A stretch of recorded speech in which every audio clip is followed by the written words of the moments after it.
Voice. এই গল্পের শুরুতে আমাদের একটি গার্লস স্কুল দেখানো হয়েছে, যেখানে একটি মেয়ে যার নাম ছিল রোজ। সে ছিল স্কুলের সব থেকে ভালো সিঙ্গার। সবাই বাড়ি চলে গেছিল, কিন্তু রোজ সে এখনো গানের প্র্যাকটিস করছিল। তার বন্ধু ডাইনা তাকে বাড়িতে যাওয়ার জন্য বলে, কিন্তু রোজ সে আরো প্র্যাকটিস করতে চাইছিল। ডাইনা যখন বাড়ির উদ্দেশ্যে রওনা দেয়, তখন সে করিডোরের কাছে একটি ছায়া দেখতে পায়, কিন্তু সে সেটার মুখ দেখতে পায় না এবং সে সেখান থেকে এগিয়ে যায়। সেখানেই রোজ যে প্র্যাকটিস করছিল, সে অনুভব করতে পারে যে তার আশেপাশে কেউ আছে। এর ফলে সে খুব বেশি ভয় পেয়ে যায় এবং করিডোরের দিকে দৌড়ে চলে যায়। তখন একটি মিউজিকের নোটের পৃষ্ঠা তার দিকে উড়ে আসে এবং সেটা তার গলার মধ্যে গেঁথে যায়। এরপর সে একই স্মৃতি দেখতে পায়, যেটা কিছুক্ষণ আগেই তার বন্ধু ডাইনা দেখেছিল। এরপর সে জেগে ওঠে। সে দেখতে পায় সে ক্লাসরুমের ভিতর বসে আছে। সবার প্রথমে সে তার গলা চেক করে। তার মনে হয় যে সে কোনো একটা স্বপ্ন দেখেছিল। সে যখন সিঁড়ি দিয়ে নিচে নামছিল, তখনই তার সাথে একজন টিচারের দেখা হয়, যাকে সে গুড মর্নিং উইশ করে, কিন্তু সে কোনো উত্তরই দেয় না। রোজ কিছুই বুঝতে পারছিল না। তখনই উপর থেকে একটি জলের ফোঁটা পড়ে, যেটা তার চোখের মধ্যেই পড়তে যাচ্ছিল, কিন্তু তার চোখে সে জলের ফোঁটা পড়ে না, বরং তার শরীর সেটা অতিক্রম করে নিচে পড়ে যায়। এরপর সেখান দিয়ে আরো দুজন মেয়ে চলে যায়, যারা তাকে পাস করে সেখান থেকে আগে চলে যায়। রোজ এটা বুঝতে পেরে যায় যে কিছু একটা গড়বড় রয়েছে। এরপর সে তার ক্লাসরুমে যায়। সেখানে গিয়ে সে তার বন্ধুদের বলে, তোমরা কি আমাকে দেখতে পাচ্ছ? তোমরা কি আমাকে শুনতে পাচ্ছ? কিন্তু সেখানে কেউই তার কথার উত্তর দেয় না।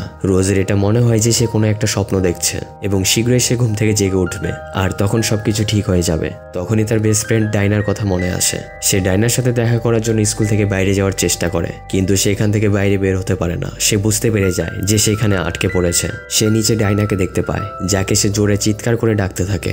ডাইনা তার বন্ধুদের বলে যে আমি কারো চিৎকারের আওয়াজ শুনতে পেয়েছি, কিন্তু ডাইনা ছাড়া এই আওয়াজটা আর কেউই শুনতে পায় না। সেখানে রোজ তার মিউজিক টিচারের সাথেও কথা বলার চেষ্টা করে, কিন্তু এর কোনো লাভই ছিল না। সেখানে ডাইনাকে দেখানো হয় যে রোজকে খুঁজে বেড়াচ্ছিল। সে রোজকে কোথাও দেখতে পায় না। সে তাকে কলও করে, কিন্তু রোজ তার কল রিসিভ করে না। ডাইনা যখন তার স্পিচ রেকর্ড রুমে ছিল, তখন সে আবার রোজের আওয়াজ শুনতে পায়। রোজ ডাইনাকে বোঝানোর চেষ্টা করে যে তুমি ছাড়া আর আমার আওয়াজ কেউই শুনতে পারে না, কিন্তু ডাইনা খুব বেশি ভয় পেয়ে যায় আর সেখানেই সে পড়ে যায় এবং এরপর তাকে মেডিকেল রুমে নিয়ে যাওয়া হয়। সেখানে গিয়েও সে রোজের আওয়াজ শুনতে পায়। রোজ তাকে বলে যে তুমি ভয় পেও না, আমি রোজ বলছি আর আমাকে শুধুমাত্র তুমিই শুনতে পারছো। এই সব কিছুই আমার সাথে আজ সকাল থেকে ঘটছে। কাল রাতে তুমি চলে যাওয়ার পরে আমার সাথে কিছু অদ্ভুত ঘটনা ঘটেছিল।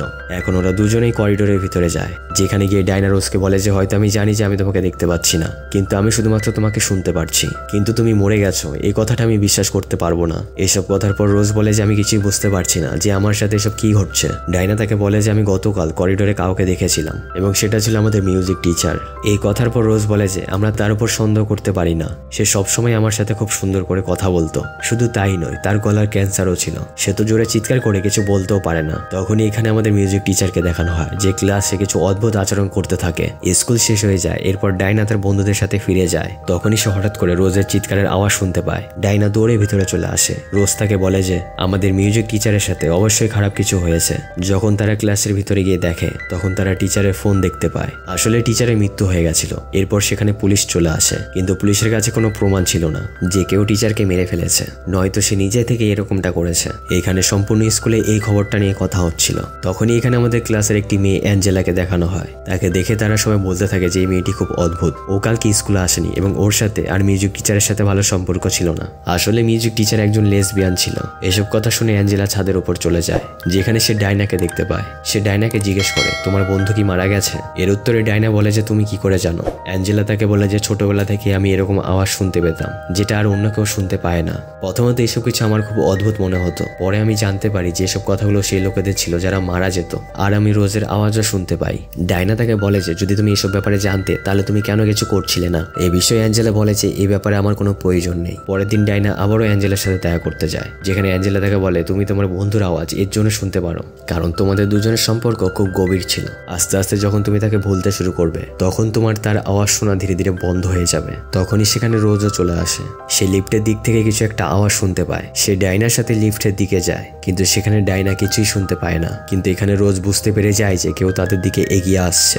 এর জন্য সে জোরে চিৎকার করে, যার কারণে ডাইনা সেখানে অজ্ঞান হয়ে যায়। তার জ্ঞান ফিরে আসার পর রোজ তার থেকে ক্ষমা চেয়ে নেয় এবং বলে যে তুমি আমাকে ছেড়ে কখনো যেও না, কারণ যদি তুমি আমাকে ছেড়ে চলে যাও তাহলে আমার আওয়াজও হারিয়ে যাবে। আর এখন রোজের স্মৃতিশক্তিও দিন দিন দুর্বল হয়ে যেতে থাকে এবং সে ঠিকমতো সবকিছু মনে রাখতে প্রস্তুত ছিল না। পরের দিন ডাইনার কাছে আবারও অ্যাঞ্জেলা আসে। ডাইনা তাকে বলে যে আমার সম্পূর্ণ বিশ্বাস যে আমার বন্ধু এখনো বেঁচে আছে। অ্যাঞ্জেলা তাকে জিজ্ঞেস করে যে তোমার বন্ধুর এখন আর কি কি মনে আছে? ডাইনা তাকে বলে যে তার শুধু এটাই মনে আছে যে সে লিফটের মধ্যে অজ্ঞান হয়ে গেছিল। এটা শোনার পর অ্যাঞ্জেলা বলে যে গোস্টের কথা কখনো বিশ্বাস করবে না, কারণ সে কথাটা কথাটাই মনে রাখবে যেটা তার মনে রাখা দরকার। এখানে রোজ স্কুলে কাজ করা দুজন লোকের কথা শুনতে পায়। তারা বলছিল যে মিউজিক টিচার লেসবিয়ান ছিল, আর এটা প্রথমবার হয়নি। এখানে প্রথমও সুজান নামের একটি মেয়ে এর আগে এরকমটাই করেছিল। এরপর তারা দুজনে লিফটের দিকে এগিয়ে যায়, আর সেখানে হঠাৎ করে রোজের ডেড বডি দেখতে পাওয়া যায়, যার থেকে রক্তপাত হচ্ছিল।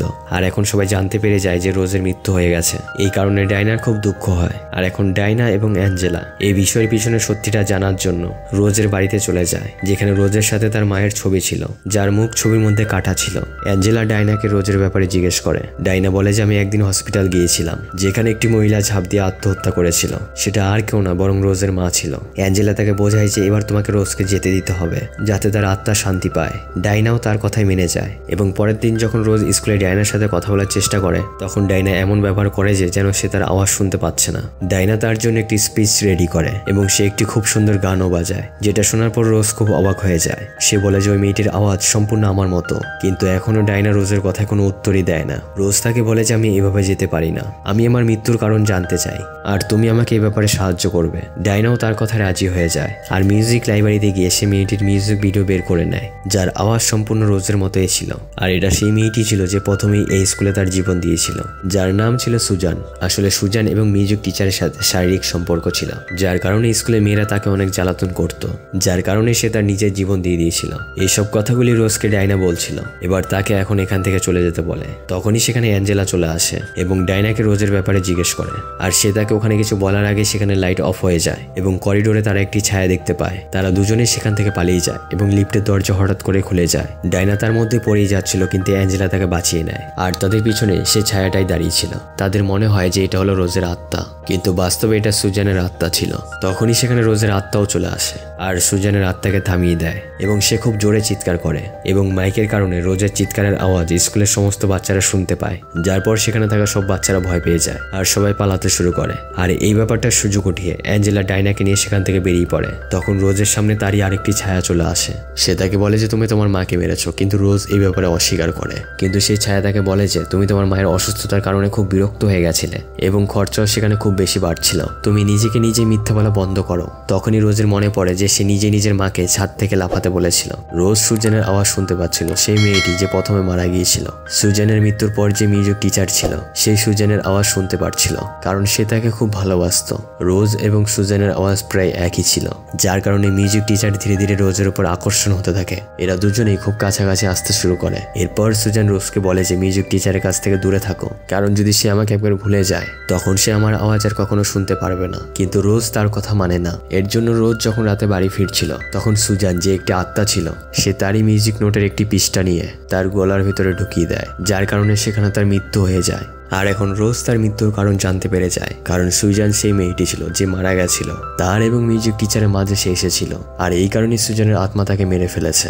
রোজের আত্মা তাকে বলে মিউজিক টিচারকে তুমিই মেরেছিলে, কারণ তুমিও যেন সুজানের আত্মা থেকে রেহাই পেয়ে যাও। আর ঠিক এরকমটাই হয়েছে। মিউজিক টিচারের মৃত্যুর পর তুমি আর কখনো সুজানের আত্মার আওয়াজ শুনতে পাওনি। আর এইভাবেই রোজের সবকিছু মনে পড়ে যায়। আর এখন তার ছায়া তাকে বলে যে ডাইনা তোমাকে ভুলে গেছে, তো তুমি তার সাথে আর কখনো কথা বলতে পারবে না। এই বিষয়ে রোজ খুব বেশি ভয় পেয়ে যায়, আর সে চায় যেন ডাইনা তাকে সবসময় মনে রাখে। সেখানেই মিউজিক রুমে গিয়ে ডাইনা রোজের গান শোনে, যার কারণে সে ওখানে তাকে খুব মিস করছিল, এবং সে তার আত্মার সাথে কথা বলতে চায়। অ্যাঞ্জেলাও সেখানে পৌঁছে যায়, যেখানে রোজের আত্মা ছিল। রোজ জানে যে অ্যাঞ্জেলা তার থেকে ডাইনাকে দূরে সরাতে চায়, এই কারণে সে অ্যাঞ্জেলাকে মেরে ফেলে। এর 1 মাস পরেই ডাইনার মা ডাইনাকে অন্য স্কুলে অ্যাডমিশন করে দিয়েছিল। কিন্তু যখন ডাইনা কাচের সামনে দাঁড়িয়েছিল, তখন সে নিজেকে নিজে বলে ডাইনা আই লাভ ইউ। এর মানে হলো যে রোজ ডাইনার ভিতরে আছে, তার আত্মার ডাইনার ভিতরে রয়ে গেছে, আর সে ডাইনার উপরে সম্পূর্ণভাবে কন্ট্রোল করে নিয়েছিল। আসলে রোজ যখন তার মাকে উপর থেকে লাফ দিতে বলেছিল, যার কারণে তার মা মারা যায়, এরপর থেকেই তার মধ্যে একটা অপরাধী বোধ কাজ করতে থাকে। আর সেই অপরাধ বোধের কারণে তার ভিতরে একাধিক ব্যাধিতে আক্রান্ত ছিল, আর এই কারণেই সে সব কিছু করছিল। অর্থাৎ তার মানসিক অবস্থা কখনই সম্পূর্ণভাবে ঠিক ছিল না। এর সাথেই এই মুভির গল্পটি এখানেই শেষ হয়ে যায়। আশা করছি এই গল্পটি তোমাদের খুব পছন্দ হয়েছে।